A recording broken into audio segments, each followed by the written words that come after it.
Policy Director of Satoshi Action Fund. I am sure you know my better looking and far more famous colleague, Dennis Porter.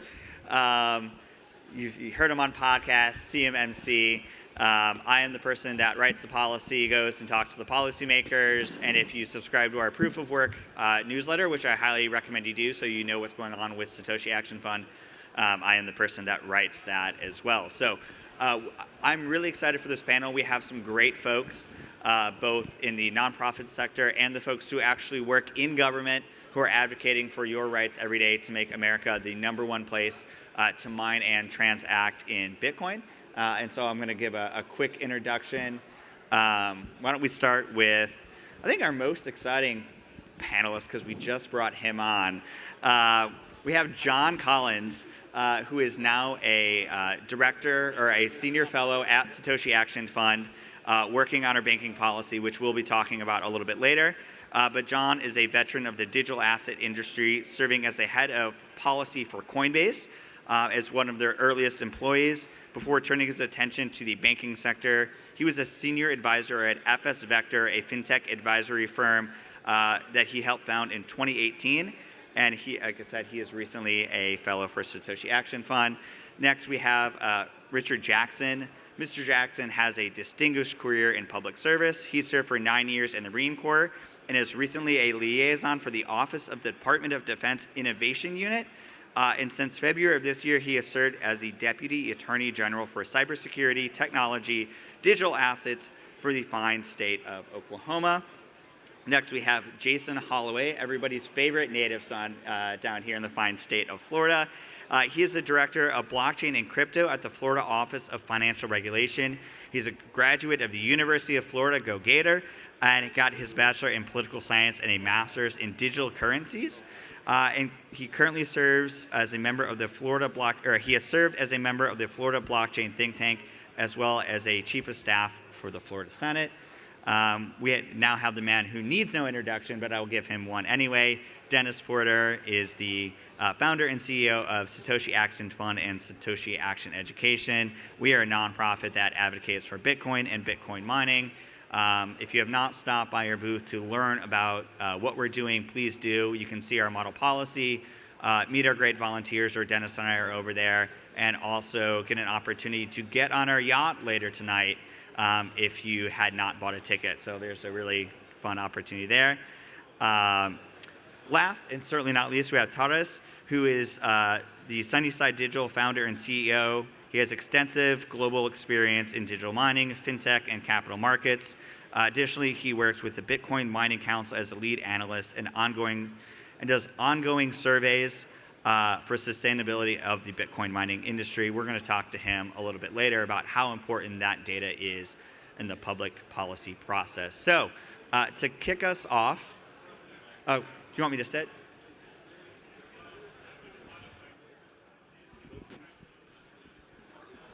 Yeah. So to kick us off, let's start with Dennis, since he's my boss. Dennis, you founded Satoshi Action Fund about a year ago. This is certainly not the first nonprofit think tank to work or advocate on behalf of Bitcoin and Bitcoin mining. But what you did decide to do is take a focus to the state level. It is particularly in our mission. It is what makes us different from everybody else. Why did you decide to go that direction? Yeah, I mean, there's a couple of reasons why I believe that the states are the most important place for Bitcoin miners to be active politically. We all know in DC that things take a long time. We can see 5-10 years easily go by before we sort of see any sort of policy movements, whether they be good or bad. And I think that we need to start moving aggressively and as quickly as possible to see the United States and North America, really the whole world, adopt this technology. And we have that opportunity at the state level. Now, I gave us a keynote yesterday talking about this, how the marijuana industry, the cannabis industry, they went to the state level. And despite it being a federal crime to possess, distribute, grow marijuana, they were able to advocate for their industry and share the benefits of that technology. So we do the exact same thing. We share the benefits of Bitcoin mining at the state level, where policymakers still care about creating jobs and economic opportunity for their states. And then once we convince them to be able, that they should like Bitcoin mining as the rest of us up here on this panel, we craft public policy, or I should say Eric crafts public policy, and we introduce that and then pass that at the state level. The other key reason why it's so important for miners to be at the state level is because the vast majority of energy policy takes place in the states. Same is true for the provinces up in Canada as well. Energy policy is much more local. In DC, it's more so like regulatory. They also will pull the levers on money, so to speak. You saw the IRA come out, billions of dollars going towards electrical infrastructure, something that Bitcoin miners should care about. But your rates, demand response, whether you're in an RTO or an ISO, these are all critical things for Bitcoin miners, and all those decisions are made at the state level.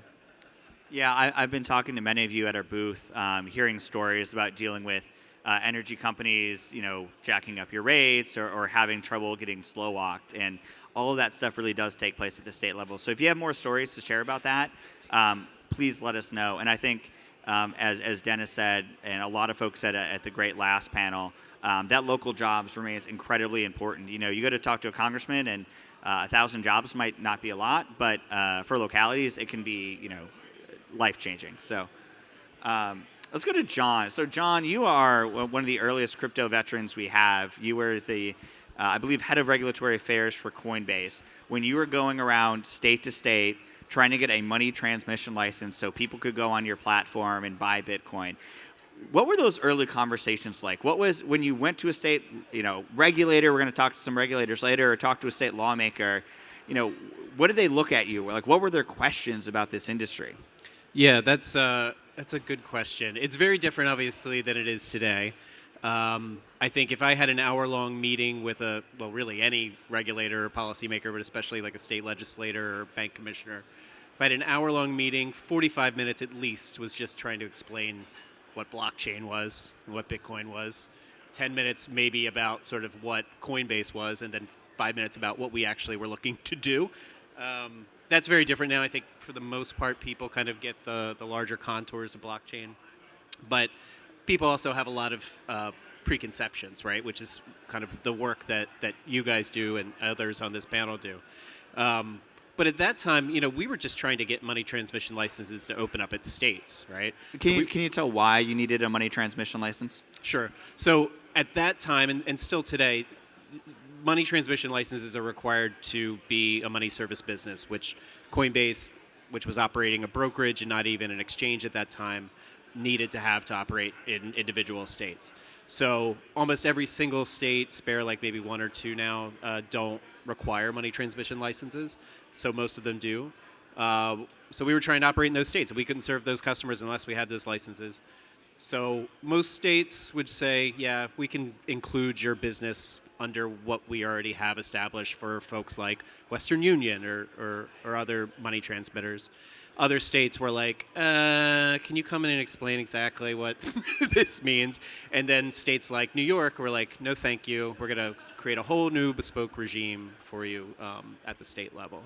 And so that's kind of where things have sat, really, since the BIT license. California has done some recent work. But even in 2013, 2014, when I was doing this work, the federal government was not working well, but it was working even better than it is today, just in terms of the political dysfunction. So even more so now, states have really taken it upon themselves, and as an industry, I think we're seeing this. That's where the action is, and that's where a lot of solutions we think can happen as it relates to the pretty significant banking problems that the industry is facing at the federal level. Yeah, we will certainly get to those banking problems later. Jason, you worked in the state of Florida to really examine blockchain technology pretty early, 2016, if I remember correctly. Mm-hmm. What was it like to go talk to policymakers there and say, hey, this is something that Florida should be looking into. We should figure out how we're going to deal with this new and emerging technology. So back then, nobody knew anything about it. I think we talked about this before the panel. Somebody else was going to say it, but I'll say it now. Everybody thought it was magic internet money, and it's a scam. What is this stuff? And then in 2019, 2018, we were able to pass a bill that created the Florida Blockchain Task Force. So one of the few states that was able to put one of those together. We had a few different people from all over the state appointed. The task force was going to examine how do we use distributed ledger technology, how can we save taxpayer dollars, how can we create a good regulatory climate for businesses to come to Florida, for capital to come to Florida, for, as you said before, for jobs to come to Florida. And then a report was published, and then unfortunately, as we were just starting, we had some people that didn't know much, and then you get into a situation where we have a lot of vendors coming and speaking. Now, we did put the report together at the end. We tried to educate legislators, so I think at a core level now, at least a good amount of the legislature kind of is starting to understand digital currency, understand mining, understand everything that goes into creating that and helping that industry here in Florida to bring more jobs here. And then I'll touch on briefly the money transmission license issue. So in Florida back in, I think this was 2018 or so, there was a case, goes by Espinoza, where somebody was trying to do a peer-to-peer Bitcoin transaction. And one of the courts ruled that you need a money transmission license to do a peer-to-peer transaction, which, as you know, that doesn't make any sense, right? Because there's got to be a third party involved if you're going to do something like that. So in the legislature, we actually drafted up a bill that made it clear and clarified that if it's a peer-to-peer transaction, you do not need the MTL.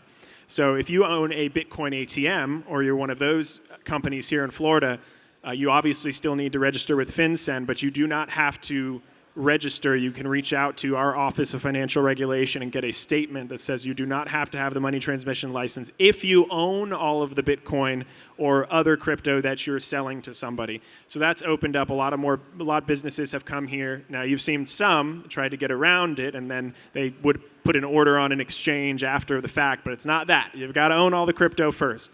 So that's opened up the industry. We actually published a crypto and digital asset policy white paper at the end of last year to look at the other things that we need to look at in our industry. Unfortunately, we've had the federal government come in and preempt a lot of things, but we're looking for more strategies, and we can talk about this more later for sure, to get around those. Yeah, just one more quick thing I want to stick on that. How important was it to pass a law that early in the space before anybody outside of, let's call it Wyoming, who is great on the spectrum, in New York, who's terrible on the spectrum?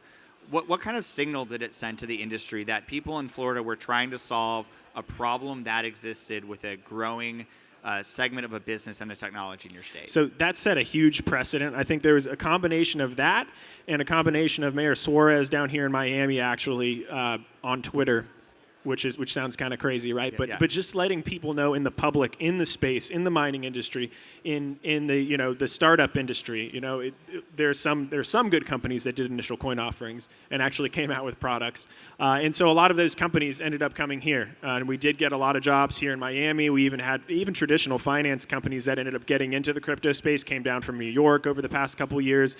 So it's important, and a good point you made earlier too is that states are the laboratories of democracy, as Dennis was saying. If we want to see, as an industry, any kind of good legislation passed or common sense laws, you've got to start at the state level, and that's going to create that framework to go up to the federal government and say, look, this worked in Florida, this worked in Wyoming, this worked in whatever state you're in, we need to do it. Yeah, I think that's so important. I want to move to the fine state of Oklahoma right now, which is, if you've been to a Bitcoin conference or a Bitcoin mining conference, you have probably heard ad nauseum about Texas. They have a great neighbor, actually, with some fun football rivalries just to the north. Can you talk a little bit about what your new role is in Oklahoma? Obviously, you're the Assistant Attorney General, but you've really been given this unique opportunity to sort of pole vault Oklahoma in a position to both be a great place for Bitcoin mining, but also, as I look around and see many of the folks here, there are just so many service and ancillary businesses to Bitcoin mining, right? It's not just a few people putting up rigs and getting power. It's the banking services, the miner repair. What is that new role in Oklahoma, and what can you tell us about it? Sure. So it is kind of a confluence of all the things that we've discussed, is that because digital assets and Bitcoin specifically touch on so many industries, and that I think in the same way that Bitcoin and crypto kind of go through cycles, is that the state legislatures and the state governors and policymakers are also kind of happen in waves as well. And so Oklahoma is probably, if Florida's maybe a first mover and some of the other states are second, that Oklahoma is looking at kind of the third wave, and looking at kind of the best of breed that happened in Florida, in Wyoming, what's been going on in New York and California, and as they relate to the industries that are local to Oklahoma, particularly energy, because Oklahoma is such an energy-intensive industry state, is that we're starting to see whether it's ancillary services like banking and financial services, whether it's power production, whether it's kind of things on a more individual level, and we can touch kind of on that, is that there's enough interest in Oklahoma to start doing the fact-finding role, to really go back and say, okay, well, what does this mean for a state regulator? And so it's looking at what's happened in other states and saying, okay, well, it touches on physical infrastructure, it touches on banking and financial services, it touches on physical infrastructure and all those other things. We as a state need to become educated on how this may interact as a state. So that's primarily where my role fills in, is that I like to say somewhat jokingly is I'm the fourth phase of government. We're neither executive, legislative, nor judicial, so we can move faster, we can do things outside of, I'm allowed to fail in the way that a state legislature or the governor or a judge probably can't, which means that I can kind of do more of an experimentation. And so being involved with the industry, engaging with stakeholders and learning about the space as a state, that's really kind of what I do. Can you talk a little bit more about that sort of fourth branch of government, right? A lot of folks here might have reached out to their local legislator when they've had an issue. But there's this whole sort of apparatus around state government that have huge sway in the legislature or with the governor's office. Can you talk a little bit about what that interaction looks like, how you interact with both legislators and the executive branch? Sure, and so this will be somewhat specific to Oklahoma, but there's echoes of it in other states, and I think no one up here, any role that they had in government, was elected to that position. I'm appointed. I think it's fair to say you're appointed as well. And so because we don't have that same nexus to elections or to kind of the way that either a governor or a legislator, we kind of get to play in space where we don't necessarily we're accountable in the same way that all individuals in government are, but we don't have a 2-year election cycle or a 4-year election cycle. And so kind of the interplay is that when there's interest at the state legislature level or when the industry wants to engage government, that's another piece that I think is very important to talk about, is that we are able to operate and make connections kind of as the connecting file where the ligaments and tendon to bone and muscle in government, is that if you're having issues in power generations, you may be thinking that you only have to go to that particular regulator, but in the state of Oklahoma, the Attorney General's office has the authority to investigate in public utilities. So that's one way, a second avenue for a different look at those kind of things, and that's kind of specific. We also engage with our state legislatures. We can propose or suggest draft legislation to them. We can do official letters of opinion from a legal analysis saying this is what we think a law means in this space. Or if you have a constituent come to you and say, I would like you to look at this, they can throw it over the fence, and we can engage subject matter experts to get a really good meat and potatoes answer back to them that they may not have time to pursue, or they just don't feel that they're educated enough to really ask the right questions. And so that's kind of where we were. We're a utility player. I'm a utility player for kind of the state of Oklahoma in a probably best sense. No, it's so important in terms of educating lawmakers, right? When Dennis and I show up to state capitals, maybe they've heard of us, maybe they've seen Dennis on Twitter or seen our model bill somewhere, but we certainly don't have the sort of immediate institutional trust that people who work for that state, when they say, this bill looks good, it's going to do what they say they do, this is a good bet, this is a good industry for the state of Oklahoma, can really get a lot of purchase. I want to talk a little bit about that credibility. Can you, Taurus, can you talk a little bit about the work that you've done in terms of putting the data together, so when people like Dennis and I show up, we actually have data and facts and figures to go educate lawmakers? Yeah, that's a great segue into what really the Bitcoin Mining Council is about. It really is about getting the data that never existed, because a lot of the work that these fine people here do requires data that really doesn't exist right now. Unfortunately, when the White House put out their position paper on Bitcoin mining, they were massively misinformed by somebody by the name of DeVries or the Digiconomist. And so the Bitcoin Mining Council was really put together as an organization to represent the data itself. The interesting point is that miners typically have been very secretive as to how they operate. Now that the industry is maturing, we came together to really get the data out there so that people have something to actually rely on. One thing that the Bitcoin Mining Council is really looking to do is change how we do the actual survey collection from quarterly to semi-annual, And we're also looking to partner with academic institutions so that the data itself can be relied upon for additional research studies. So we've actually been working with the BPI, the Bitcoin Policy Institute out of Washington, to make sure that as they continue to provide research that backs up the information that lawmakers rely on, the Bitcoin Mining Council gets the raw data directly from the miners themselves. Because the data itself is the education that's required to help change the laws that these guys are working on. Yeah, Dennis, I want to throw it back to you. One, you were just up in Washington, D.C. Can you tell us a little bit about that conversation you had about how much energy use some staffers thought Bitcoin mining used? And also, I think it's a good chance to plug Satoshi Education. Yeah, I recently took a trip to Washington, D.C., where I met with 15 different U.S. Senate offices. The purpose of the trip was to get the folks there involved on the policy side so that they could understand what we were doing on the research side with our new arm, Satoshi Action Education, which focuses on research, particularly focuses on peer-reviewed research, which we feel like is a critical bar that we have to meet if we actually want to convince policymakers and regulators that the benefits that we are sharing about this technology are real. You know, when I got there, I was telling them, I'm an advocate. Of course, I'm going to tell you all these great things about Bitcoin mining, but we need research to back that up. And then they were like, yeah, we agree. We need peer-reviewed research to back that up. And then I said, great, well, I'm doing a research project where we're developing a research agenda for the space. Would you be willing to participate? And they're always like, oh, I see what you did there. I see what you did there. So we got a bunch of different offices, well over 10 offices that were committed to participating in developing our research agenda. We just had Dr. Murray Rudd, who was leading our science and research agenda, put a working group here together for the industry, and things are moving the right direction. But when I was in one of the meetings, as Eric was pointing out, I got to meet with people that were very friendly, and I got to meet with people that are very hostile towards Bitcoin. And in one of those meetings, one of the staffers that I was chatting with, I said, hey, what's your opinion about Bitcoin mining? And he kind of looked up at me and he was like, my opinion about Bitcoin mining is it uses way too much energy and it's pointless. And he goes, doesn't it use like 1/5 of the world's energy? So, it's quite a bit of education that needs to happen around Bitcoin and Bitcoin mining in DC still to this day. Many of the staffers that we met with, in fact, they were all energy and environment focused, and it was the very first time any of them had ever taken a Bitcoin, crypto, blockchain, digital asset meeting, which is pretty wild considering how much time many of us have spent in DC, myself and others included.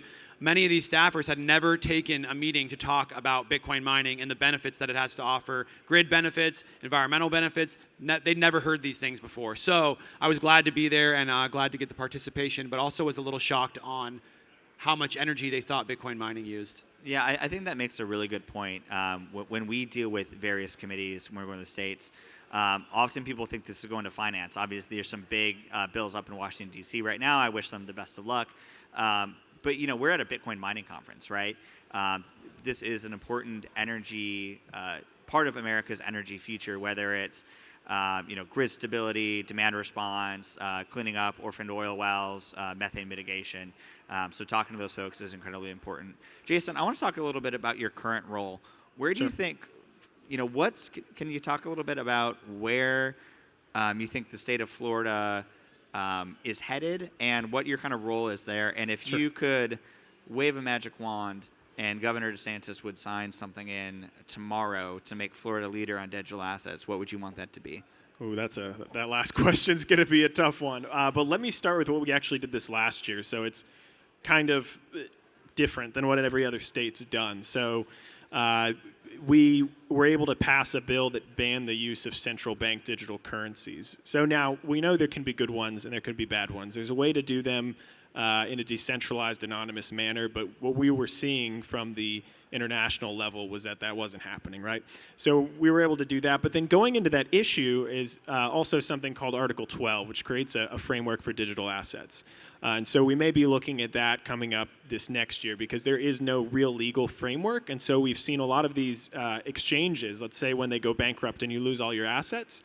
Right now, you're just a general creditor. And so you end up getting, if you had like a Voyager account, for example, you get, 15% of the money you get back. And so if we were able to actually pass Article 12 and then get other states to do it as well, because it would be a multi-state effort to get the the legal precedent set everywhere, then if another business did go into bankruptcy, you would actually have more claim to your assets instead of just being a general creditor. So that would be extremely helpful. As to what I do exactly, so I'm basically the FinTech Policy Director, and so in the Office of Financial Regulation, which handles everything from securities, financial institutions, consumer finance, money transmitter law, all that kind of stuff, but then also work as kind of an advisor to the cabinet, so the governor, the CFO, on crypto, blockchain policy issues. So, we're continuing to figure out a way to help people in this space to kind of get around what the feds are trying to do to clamp down on the industry. One of the biggest things right now, and I think we're going to talk about this, is the banking sector, right? So everybody's getting debanked, so we've got to figure out what to do about that. Yeah, this is the audience participation part of this panel. Raise your hand if you've been personally victimized by a bank taking away your account and your ability to bank. It's very bright up here, but I see a lot of hands up in the front. Let me start by saying I'm very sorry to see that.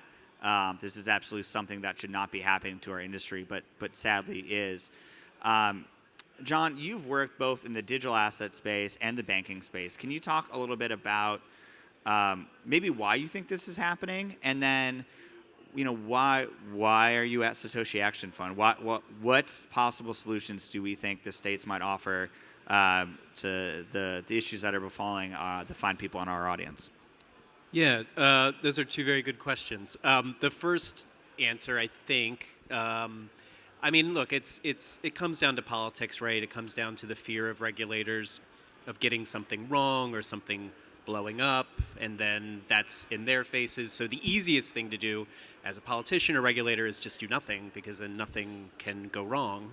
To RJ's point earlier. And on the politics side of it, folks are probably pretty aware of something that was called Operation Choke Point. It's a political term of art, but the issue at the time was, and perhaps still is, some banks who were de-risking, debanking companies that had things to do with guns or other sorts of industries. We're seeing probably a similar thing with Bitcoin now. Or crypto in general, and certainly with the hands in the audience and just anecdotal conversations that I've had with folks over the years, it's a real thing. It's a thing that's happening. And it's happening to companies that even just sort of superficially have something to do with crypto. I'll tell you a story, actually, that I don't even think I've told you, Eric. I have a very good friend of mine who's involved in a consortia of banks that's doing kind of proprietary payments, like big B blockchain, kind of bank blockchain stuff. Pretty boring shit. And their local examiners of these small kind of regional banks that are part of this consortia, their examiners have come in to say, hey, what's this thing you're a part of here? And they're like, well, it's this consortia. Be like, with the undertones of you need to come to us for permission before you do that. Now, this is a really boring, this is nothing like we're seeing out here, right? This is not bleeding edge stuff. This is pretty basic stuff, and they're getting pushed back. So I'm not surprised at all that let's say native or pure play crypto companies are seeing the same thing. So with that happening on the federal level and all of the bank failures from a few months ago, what I think Dennis and Eric and the folks at this panel and Satoshi Action have seen is that, look, we need to explore perhaps dormant or just perhaps not as well known powers and authorities that the states have to empower businesses in their states and folks that they want to come to their states to get banks so they can do their business, because they're in a legal business and there's a market that wants it. So if they can follow the rules, why should they not have access to a bank account? And so there's a number of different things that we're exploring, and we plan on issuing a paper in the fall that is really going to present a framework to policymakers to say, look, here are the problems, and here's why it's a problem, and here are some solutions that you can take as a state legislator or state regulator to provide these folks that are running lawful, legal businesses that are creating jobs in states with bank accounts. Yeah. RJ, I want to go to you to hit on two things. One, Oklahoma was quite a leader in the banking industry back in the day. They had actually offered state deposit insurance before the FDIC was even a thing. So, the idea of states taking banking policy into their own hands is has some precedent. But also talk about, you talked a little bit about the energy industry, and that's an industry that also is potentially, really facing issues with banks as, whatever you think of ESG, but those ESG mandates are coming down, and there's a lot of folks who are upset that people continue to bank or give loans to the oil and gas sector, which is a lifeblood of Oklahoma. So, talk a little bit about what kind of coalition you might see on this sort of federalism banking issue, because it can't just be crypto. Nobody is going to. Wyoming did some great work on there, and I hope that custodial banks issues get resolved. But building coalitions is how you pass policy. And what powers do you think that Oklahoma might have, or tricks up their sleeve to make sure that the fine folks in this audience can get banked, and maybe an industry like the oil and gas industry? Sure. So I'm glad you used the word coalition, and I'll think of it in two ways. Right? There's private actor coalitions, and then there's kind of public actor coalitions. And so in the private sphere, kind of to what was mentioned, is that taking this is where knowing your history is kind of a really good thing, is going all the way back to kind of the clear-eyed look in the reactions to what was happening after the Patriot Act and some of the things, government abuses of authority. And then you saw in 2008, 2009, again, kind of some of the failures of regulation there, and then moving into Operation Choke Point 1.0, where I will use the term more broadly to politically unfavorable industries. In those days were a different set than they are now. But as you start seeing now with ESG, is that the energy industry is starting to feel the heat in the same way. And so arms manufacturers, the energy industry, we saw in COVID 2019, 2020, the way that government authority can be truly leveraged for good and for bad, probably more bad in some cases, is that there is now kind of this growing understanding that, and Bitcoin and Bitcoin miners can I think this is where our real good inroads on the private side would be, is that engaging with the energy industry, engaging with some of the other industries that have been on the wrong side of kind of the government authority, especially as it relates to banking and financial services, to say the issue that you're having, energy industry, firearms manufacturer, Bitcoin miners, et cetera, we're all having the same thing, where a political decision or a political persuasion is dictating the rights that you have as it relates to property or the ability to receive financial services or banking. And so from the Oklahoma perspective, now that energy is kind of on, again, as it relates to the federal government, is that the state of Oklahoma is taking an interest in, well, what can we do? Because if the energy industry goes away, much in the same way when coal left, coal became unfavorable for West Virginia, we don't want that happening in Oklahoma. And so where there are places to make positive inroads at the state level, we're very much investigating that. So that's what I would say, especially to the audience here, is that private action, you're going to have to break out of your silo, that this is bigger than just Bitcoin mining. So engaging with the energy industry, engaging with parallel or kind of second and third order energies. So the energy regulation market, if you work with them, you should probably be having the conversation about what happens or what would happen if banking or financial services were to be removed from them, because they're one order or one step away from that as it relates to Bitcoin miners. And then at the state level, when we talk about coalitions, there is kind of looking at the same way that the Uniform Commercial Code, or kind of the multi-state, not kind of many states, but multi-state, looking at regulation from a model framework perspective and saying, okay, the law in my state doesn't have to be one thing and yours doesn't have to be another thing. Can we cooperate around the ideal regulation and produce something that, if enough of us participate, that it becomes, again, what starts in the laboratory of democracy bubbles up to what would be the really good ideas rise to the top, and those sort of just kind of laterally transition into kind of federal regulation. And so where there's federal gridlock, particularly around election season, I don't know if anybody knows that there's a presidential election happening next year, but when things start to kind of lock up, the states are the place where things can still happen.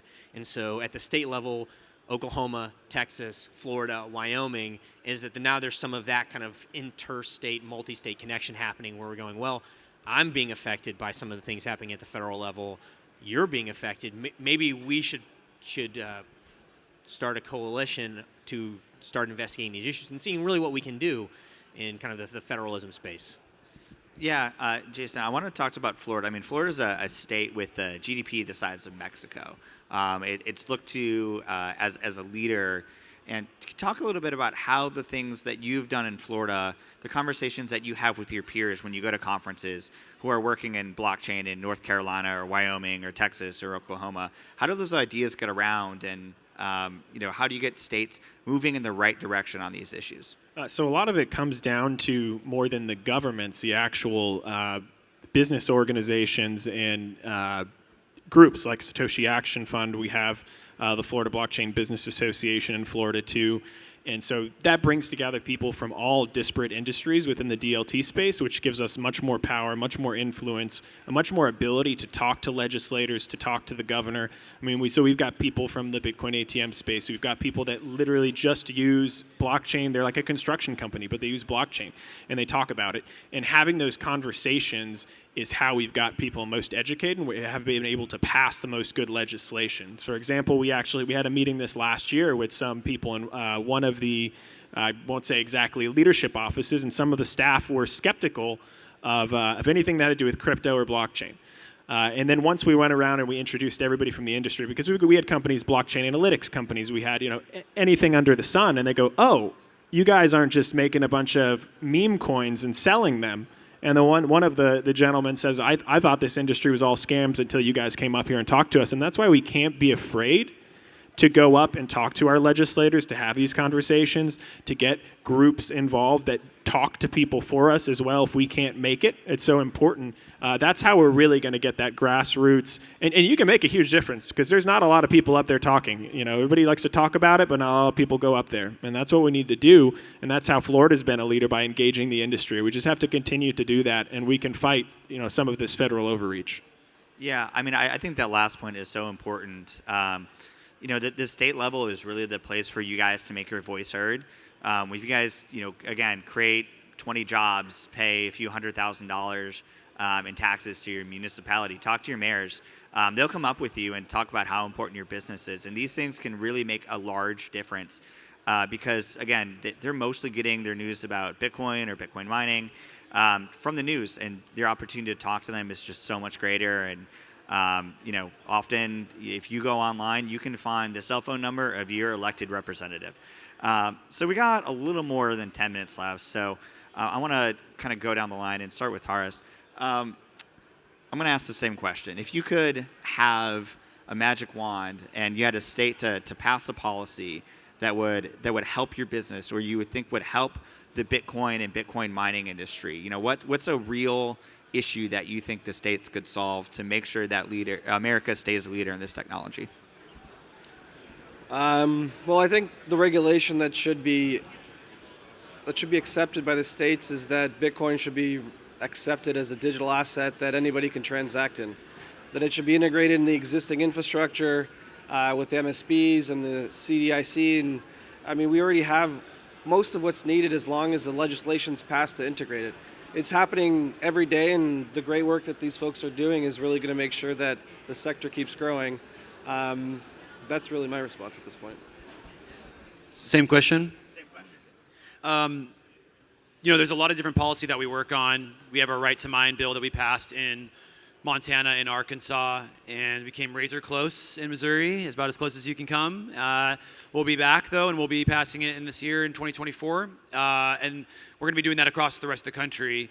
But if I had to choose between, right to mine and all the other policies that we work on, I would have to say for sure the banking policy is the most critical component right now, because we face an era where the federal government can essentially turn the dial down on digital assets and on Bitcoin and Bitcoin companies without even having to pass a law. And so our goal is at Satoshi Action to develop next generation banking policy that encourages the states to have the confidence to bank digital assets, that encourages state banks to have the confidence to provide basic banking services to these businesses.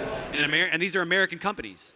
And these are good American companies that are paying their employees well, paying them on time. They're using a lot of energy, which is not only helping the utilities generate more revenue, but is dropping the cost of providing electrical infrastructure to customers across the grid.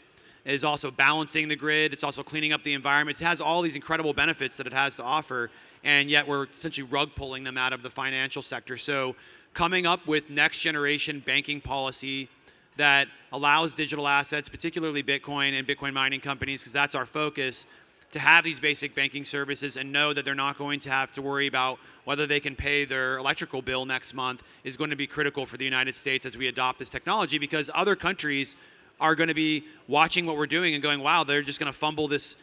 They're going to fumble the ball at the 1 yard line. They're actually going to not let Bitcoin and Bitcoin mining companies grow and foster, and we can take advantage of that. So Satoshi Action and Satoshi Action Education, there's two organizations all in one.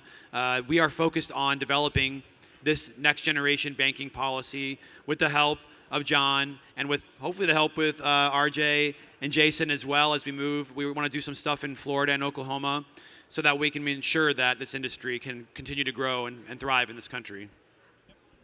Yep, and I'm just going to agree with everything Dennis just said. I think we are going to be working on, hopefully we'll be working on something together. I think the idea of the state deposit insurance, maybe, we have state chartered banks that we do have some regulation over that is free from the federal government. So it's something we could do if we get the states to work together. And one other interesting thing in Florida that we've had other companies come here for and look at was that we have a trust in Florida where you can actually custody digital assets, and it's within existing law. And so some people are learning that, and I think that could be a part of this whole conversation equation as well. But I just look forward to working with all these guys on coming up with the best policy to help Floridians and help Americans in this industry.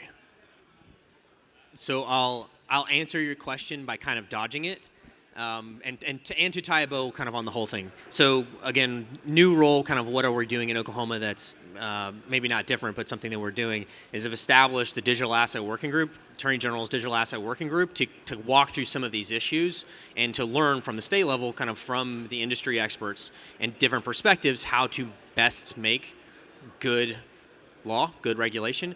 And so if I could have anything that the government or the governor would sign tomorrow, it would actually be formalizing that group, because I recognize, and I'll be humble enough to admit, I don't know what the answer to that question really ought to be, because as we know that blockchain and crypto and Bitcoin mining touches on so many things. There's First Amendment questions. If you think about cryptography as a non-violent method of protecting property, that's potentially a Second Amendment property. When you talk about the custody of private keys or civil asset forfeiture, that now you're talking about Fourth Amendment and Fifth Amendment questions as it relates between the states and the federal government. That's Ninth and Tenth Amendment. There's so much that goes into this that I think it would be hubris on my part to say that I know what the answer is, but I would love for official recognition and funding from the state to say we want to pursue those questions with intensity and effort, so that if we come back and do this again in a year, I could tell you exactly what the priorities would be, because we've taken a serious first principles approach to what is, quite honestly, an evolution in regulation, because blockchain and digital assets and Bitcoin it's such a singularity 2009 before and today, is that so much has to be looked at and so much has to be done. And I think that's really honestly where Oklahoma might be at a benefit as a third mover, is that we've seen where people have stepped into the space and the industry has changed. Blockchain has changed. Bitcoin has changed. Taproot has totally changed. Ordinals has totally changed what the conversation was 2017 to today. And so if we had passed regulation in 16 or 17 about what Bitcoin is and Bitcoin changes, well, now we're having to do a process that is very averse to change. Law and regulations are slow on purpose, and they should be, because we are dictating what people's abilities to do things legal are. But when you're talking about something as emergent as blockchain, that needs to be nimble, that needs to be able to adapt, that it's almost like regulating in the kind of the opposite, is that we're not going to tell you what regulation should be, but maybe we can tell you what the regulations for what not to do are. And we move the goal, we move kind of the back fence rather than trying to move it forward. So I don't know the answer, but I would love to pursue that with some funding. Yeah, I'm going to plug some of the work we're doing in Oklahoma. We have a study committee with Senator Pareto, who is looking at the issue of how Bitcoin mining can grow the oil and gas exploration energy. So if you are a miner in Oklahoma, please come find Dennis or myself after this panel. We would love to talk to you, and we would love to put you in front of the senator to educate them and figure out exactly how this industry can grow. Because we've heard a lot from our fine folks in Texas, but I think at least I believe that it's great that it should be across the country for various reasons. I think Oklahoma is a state where it can certainly grow. And I would point out that these sort of task forces, whether they're groups like in Florida or something more official like in Oklahoma, are the reasons that some states are ahead or behind. And I would point to Wyoming when they started a task force in, I want to say 2017, 2018, and that is why they're some of the best blockchain laws in the country. So we'll wrap it up with John, our newest person at Satoshi Action. So just three things, I guess, that I'd look for. One is that it's consistent, that there's a model. Every state's going to be different, but from a business perspective, it would be nice to have something that is similar in each state that's adopted. The second, there are really cool implementations of mining technology that are very climate friendly, in fact, like are actually a climate solution. I think that's being talked about more, but if there's legislation that can incentivize the increased investment in that sort of implementation, I think that would be fantastic, both politically and practically. And the third, something that actually makes banking more competitive, right? There are a ton of small and regional banks that would love to have crypto companies as clients and customers. They absolutely would, but they're too small to play the politics that like Jamie Dimon, and not to shit on Jamie Dimon. Jamie Dimon's... No, it's fine. Go ahead. Yeah, at a crypto conference, I don't know if I should talk shit on Jamie Dimon. But yeah, to allow these folks to be comfortable to bank these customers, and that seems to me to be something that we should be supporting, and policymakers and states should be supporting. Because, look, if the concern is about crypto mining destroying the banking system, I assume the former executives at SVB still have bank accounts, so I don't know why crypto miners shouldn't have access to bank accounts to run legal businesses. So those are the three things I would ask for. I love that. We'll wrap a little early, but I will say I would love, and let's see if I can talk Dennis into this, that we can push to get rid of capital gains tax when using Bitcoin as a form of currency. So when my Amen. Bitcoin hits $1 million, I can buy a sweet house without having to pay capital gain tax on it. But with that, please give a huge round of applause for my panelists. They really did a great job. They came from across the country. They really are some of the experts in this field. And once again, please stop by our booth. Come talk to Dennis and I. If you want to get involved with what we're doing at Satoshi Action Fund or Satoshi Action Education, and if you have not put in your business card for a trip to go hang out on a yacht tonight and play in a poker tournament, please do that as well. I promise it will be a great time. So thank you so much. I'm looking forward to connecting with so many of you right after this panel.